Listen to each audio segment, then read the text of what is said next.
8খন start question আৰু 3খন আনস্টাৰ্ট question আৰু 2টা বিল আজি ইন্ট্ৰোডিউস হল।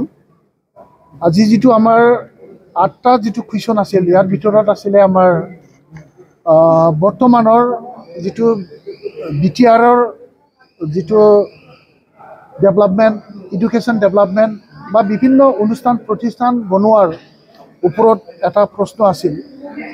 এইটোৰ যেটো দেখা গ'ল আজি বিটিচিৰ CEM প্ৰমোদ বড়ো ডাঙৰীয়াই আজি হাউচত নিজেই মানে ক'ব লগা হ'ল যে আমাৰ ই খুব কম সময়ৰ ভিতৰত বিটিআৰ চুক্তিৰ সকলো দফাবোৰ ৰূপায়ণ কৰাটো সম্ভৱ নহয়।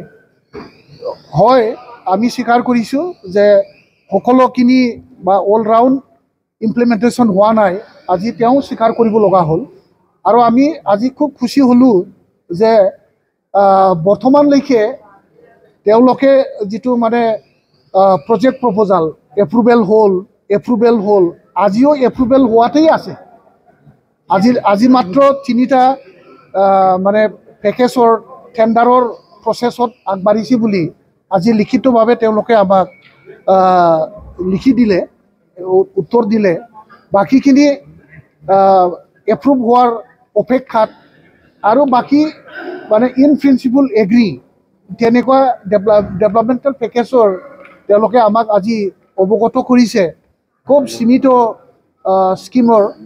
কিন্তু যিবোৰ আমাৰ ইউনিভাৰ্চিটিৰ কথা, ৰেলৱে কোচ ফেক্টৰীৰ কথা, NITৰ কথা, নৱোদয়া স্কুল বনোৱাৰ কথা, বিভিন্ন স্পৰ্টছ ইউনিভাৰ্চিটিৰ কথা, এইবিলাক কথাটো আজিৰ দিনত ইমপ্লিমেণ্ট হোৱা এটাও তেওঁলোকে লিখিতভাৱে আমাক দিব নোৱাৰিলে।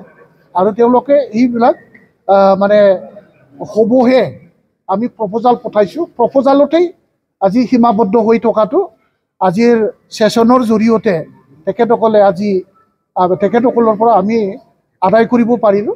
আৰু যেটো মাৰ্টিয়াৰ্ছৰ বিষয়ে আমি এক্স গ্ৰেচিয়াৰ কথাটো আমি উল্লেখ কৰিছিলোঁ, এই উল্লেখৰ ক্ষেত্ৰত তেওঁলোকে ক'লে যে আমাৰ ইতিমধ্যে যোৱা বছৰৰ যেটো বাজেট আছিলে ইয়াৰ 25 কোটি টকা এইটো অলৰেডি দিয়া হ'ল। বৰ্তমান 10 কোটি টকা এতিয়াও মানে লিষ্টখন ফাইনেল হোৱা নাই, প্ৰিপাৰেশ্যনৰ মানে অৱস্থাত আছে। এইটো এপ্ৰুভেল পোৱাৰ পিছতে আমি দিব পাৰিম, তেনেকুৱা হ'ল।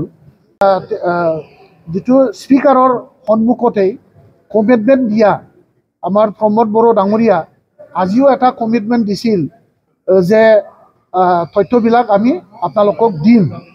তো আজি আমি কৈছোঁ যে আপোনালোকে লাষ্ট ছেশ্যনত যেটো আপুনি তথ্য দিব লাগিছিলে, গভৰ্ণমেণ্ট অফ ইণ্ডিয়াৰ ইণ্টাৰ মিনিষ্টেৰিয়েল যেটো ডিছকাশ্যন মিটিং ফিজিবিলিটি ৰিপৰ্ট, যেটো বিটিআৰ চুক্তিৰ দফাবোৰৰ যেটো আমাৰ ডেভেলপমেণ্টৰ যেটো এনেক্সাৰ 2, 3, 4 যেটো লিষ্ট আছিল, ইয়াৰ ফিজিবিলিটি ৰিপৰ্ট মিটিঙত চব নেগেটিভ আহিছিল।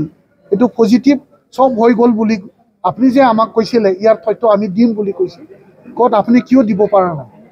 আজি টেবুলত আমি বিচাৰিলোঁ, আজিও নাপালোঁ। আৰু লাষ্ট যেটো আমাৰ 2জন এক্স MDFDA যাৰ বাৰীত মানে গুলিত মৰিব লগা হ'ল, ইয়াৰ যেটো এক্স গ্ৰেচিয়া ফৰেষ্ট ডিপাৰ্টমেণ্টে দিয়া বুলি তেওঁলোকে আমাক অৱগত কৰিছিল। আৰু তেওঁলোকে স্পীকাৰৰ সন্মুখত তেওঁলোকে কমিটমেণ্ট ৰাখিছে ইয়াৰ তথ্য যে আমি যে এক্স গ্ৰেচিয়া দিছোঁ ফৰেষ্ট ডিপাৰ্টমেণ্ট ফালৰ পৰা দিম, এই কথাটো তেওঁলোকে দিব বুলি কৈছিলে, সেইটোও দিয়া নাই। আজি সেইটোও আমি স্পীকাৰৰ জৰিয়তে এইটো আদায় কৰিলোঁ। আৰু স্পীকাৰো আজি কমিটমেণ্ট ৰাখিব লগা হ'ল যে আমি এই তথ্যবোৰ যদি আছে আমি দিম, আৰু যদি তথ্যটো আছে তেতিয়াহ'লে মোক জমা দিব লাগে বুলি আজি হাউচত চিফ মহোদয়ে আজি কমিটমেণ্ট দিব লগা হ'ল। আৰু যেটো হাউচত আমাৰ যিবোৰ কুৱেশ্যন আজি লেণ্ড ৰেভিনিউ ডিপাৰ্টমেণ্টত যেনেকুৱা 2.5 লাখ মানুহক যে লেণ্ড পাট্টা দিয়া হ'ল বুলি আমাৰ MCLA প্ৰেছ মুছাহাৰী ডাঙৰীয়াৰ এটা প্ৰশ্ন আছিল, এই প্ৰশ্নৰ উত্তৰত তেওঁলোকে কিন্তু লিষ্টখন দিব পৰা নাই। যিসকলে বেনিফিচিয়াৰী যিসকলক মাটি পট্টা দিয়া হ'ল ইয়াৰ লিষ্টখন তেখেতসকলৰ হাতত নাই আৰু তেওঁলোকে দিব নোৱাৰিলে কাৰ কাৰ মানে এই যে 2-2.5 লাখ মানুহক যে তেওঁলোকে লেণ্ড পাট্টা দিলে এই লেণ্ড পাট্টা পোৱা মানুহবিলাকৰ লিষ্টখন তেখেতে বিচাৰিছিল যদিও তেওঁলোকে হাউচত আজি দিব নোৱাৰিলে আৰু বাৰে বাৰে আমাৰ MCLA মহোদয়ে লিষ্টখন বিচাৰাৰ ক্ষেত্ৰত মানে EM ডাঙৰীয়াই ক'লে যে আপোনালোকে প্ৰত্যেকটা চাৰ্কেল অফিচত গ'লেই আপোনালোকে লিষ্টখন পাব আমি বুজিব পাৰিছোঁ তেওঁলোকৰ যিটো মানে 2.5 লাখ মানে ভূমি পট্টা দিয়াৰ যিটো কাৰ্যসূচী এইটো নিশ্চয় কিবা এটা খেলি মেলি আছে যাৰ কাৰণে তেওঁলোকে লিষ্ট বিচাৰিলেও তেওঁলোকে এছেম্বলিৰ ভিতৰত দিব পৰা নাই আৰু আমাৰ মাননীয় MCLA মহোদয়ক চাৰ্কেল অফিচৰ পৰা আহে লিষ্টখন কালেকশ্যন কৰিব দিয়াটো